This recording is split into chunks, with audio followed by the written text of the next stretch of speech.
ನಮಸ್ಕಾರ Karnataka.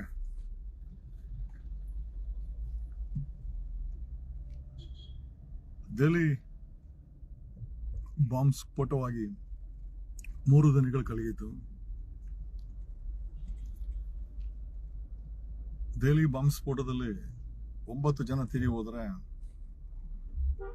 RCB procession ಅಲ್ಲಿ 11 ಜನ ತೀರಿ ಹೋಗ್ತಾರೆ. ಸಾವುಗಳೇ, ಅದು ಬಾಂಬ್ ಇರ್ಬೋದು ಅಥವಾ RCB ಪ್ರೊಸೆಷನ್ ಇರ್ಬೋದು. ಬೆಂಗಳೂರಿನಲ್ಲಿ ನಡೆದಂತ RCB ಪ್ರೊಸೆಷನ್ ಅಲ್ಲಿ 11 ಜನರ ಜೀವ ಹೋಗುತ್ತೆ. ಕರ್ನಾಟಕ ಸಿದ್ದರಾಮಯ್ಯನವರ ಸರ್ಕಾರ 5 ಅಧಿಕಾರಿಗಳನ್ನ ಅಮಾನತುಗೊಳಿಸುತ್ತೆ. ಅದರಲ್ಲಿ ಬೆಂಗಳೂರಿನ city police commissioner Dayanand additional commissioner, ಜೊತೆಯಲ್ಲಿ DCP central, ACP Cubbon park ಮತ್ತೆ ಕಬ್ಬನ್ ಪಾರ್ಕ್ ಇನ್ಸ್ಪೆಕ್ಟರ್ನ ಅಮಾನತುಗೊಳಿಸಲಾಗುತ್ತೆ. ಇದು RCB ತುಳಿತಕ್ಕೆ ಸರ್ಕಾರ ಎಚ್ಚೆತ್ತುಕೊಂಡು ತೆಗೆದುಕೊಂಡಂತ ಕ್ರಮ. ಇನ್ಫ್ಯಾಕ್ಟ್ ಆ ಟೈಮಲ್ಲಿ ಸಿದ್ದರಾಮಯ್ಯನವರು ಯಾವುದೇ ಪಕ್ಕದ ರಾಜ್ಯಕ್ಕೂ ಅಥವಾ ಯಾವುದೋ ಬೇರೆ ದೇಶಗಳಿಗೆ ಪ್ರವಾಸ ಕೂಡ ಹೋಗಿಲ್ಲ. ಯಾಕಂದ್ರೆ ಜವಾಬ್ದಾರಿ ಇತ್ತು, ಹಂಗಾಗಿ ಅಲ್ಲ ಇದ್ರು. But when it come to ದೆಹಲಿಯ ಬಾಂಬ್ ಬ್ಲಾಸ್ಟ್ ಆದ ಮರುದಿನವೇ ದೇಶದ ಪ್ರಧಾನಿ ಪಕ್ಕದ ಭೂತಾನ್ ದೇಶಕ್ಕೆ ಹೋಗಿ ಯಾರ್ದೋ ಬರ್ತ್ಡೇ ಸೆಲೆಬ್ರೇಷನ್ ಮಾಡಕ್ ಹೋಗ್ತಾನೆ ಅಂತಂದ್ರೆ ನೀವುಗಳೆಲ್ಲ ಸೇರಿ ಎಂತ ವ್ಯಕ್ತಿಗೆ ಅಥವಾ ಎಂತ ಪಕ್ಷಕ್ಕೆ ತಮ್ಮ ಮತವನ್ನ ಕೊಟ್ಟಿದ್ದೀರಾ ಎಚ್ಚೆತ್ಕೊಳ್ಬೇಕಾಗಿದೆ. I am not against BJP, neither I am not against Modi or Amit Shah. ಒಬ್ಬ ದೇಶದ ಗೃಹ ಮಂತ್ರಿ ಚುನಾವಣೆಗಳಲ್ಲಿ ಬಿಹಾರಲ್ಲಿ ಬ್ಯುಸಿ ಆಗ್ತಾನೆ. ಸ್ಫೋಟಗೊಂಡ ಮರುದಿನವೇ ಭೂತಾನ್ ದೇಶದಲ್ಲಿ ಬರ್ತ್ಡೇ ಆಚರಣೆ ಮಾಡಕ್ಕೆ ದೇಶದ ಪ್ರಧಾನಿ ಹೋಗ್ತಾನೆ ಅಂತಂದ್ರೆ ಎಂತವ್ರ ಕೈಯಲ್ಲಿ ನೀವು ಅಧಿಕಾರಗಳನ್ನ ಕೊಟ್ಟಿದ್ದೀರಾ? ಪದೇ ಪದೇ ಈ ಬಾಂಬ್ ಸ್ಫೋಟಗಳು, ಗುಂಡು ದಾಳಿಗಳು. ಪಹಲ್ಗಾಮಲ್ಲಿ 26 ಜನ ಗುಂಡಿಗೆ ಬಲಿಯಾದ್ರು. ನೆನ್ನೆ 9 ಜನ 9-10 ಅಂತಾರೆ ಎಷ್ಟೋ ಒಟ್ನಲ್ಲಿ ಏನಕ್ಕೆ ಬಾಂಬ್ ಬ್ಲಾಸ್ಟ್ಗೆ ಬಲಿಯಾದ್ರು. ಬೆಂಗಳೂರಲ್ಲಿ RCB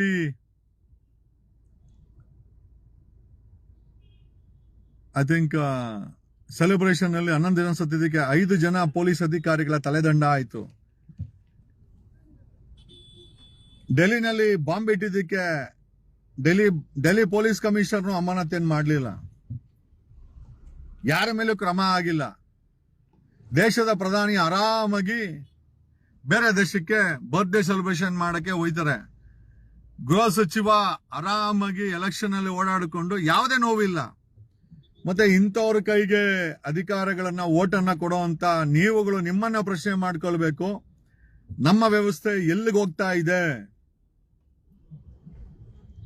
ಇಲ್ಲಿ ಸತ್ತವ್ರು ಯಾರು? ಪಹಲ್ಗಾಮಲ್ಲಿ ಸತ್ತವ್ರು ಯಾರು ಕೂಡ VIP ಮಕ್ಕಳಲ್ಲ, ರಾಜಕಾರಣಿ ಮಕ್ಕಳಲ್ಲ.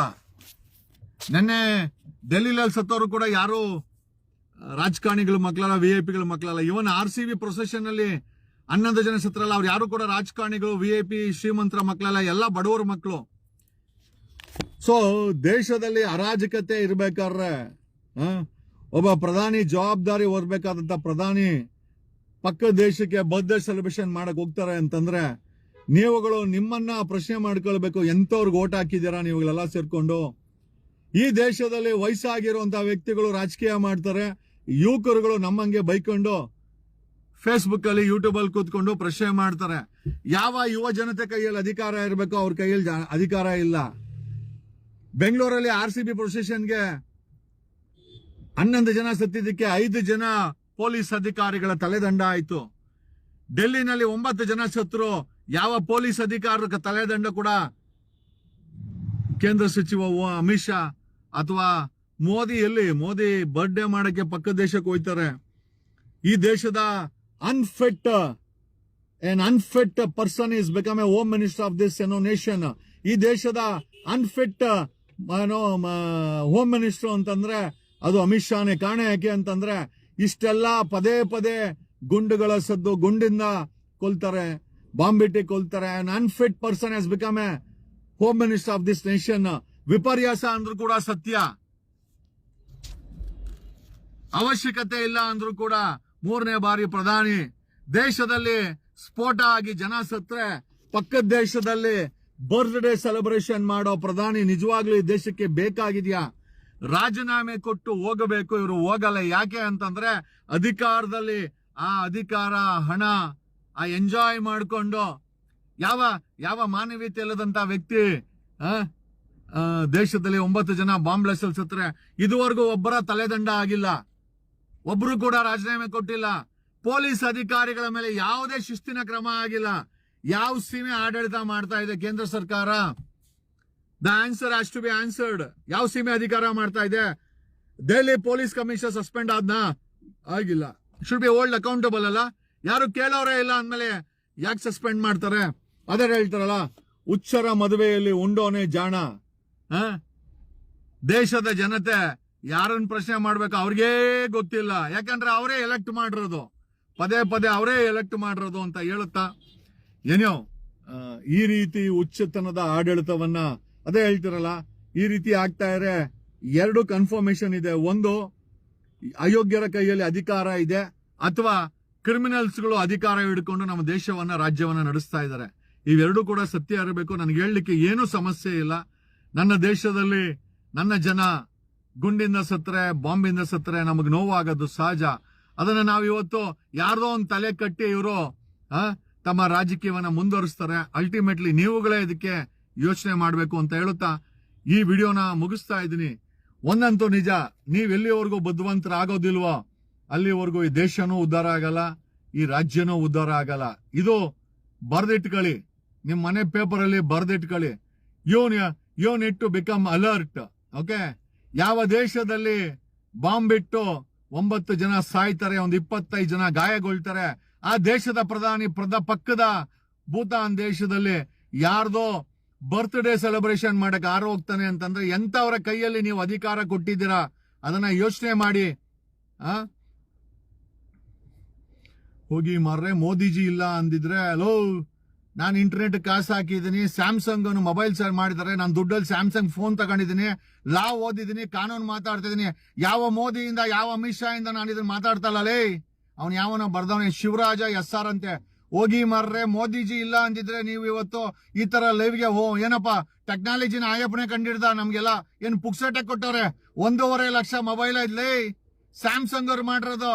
ಓಕೆ, ನಾನ್ ಕಾಸು ಕೊಟ್ಟು ತಗೊಂಡಿದ್ದೀನಿ, ಯಾವ ಮೋದಿ ಕೊಟ್ಟಿಲ್ಲ.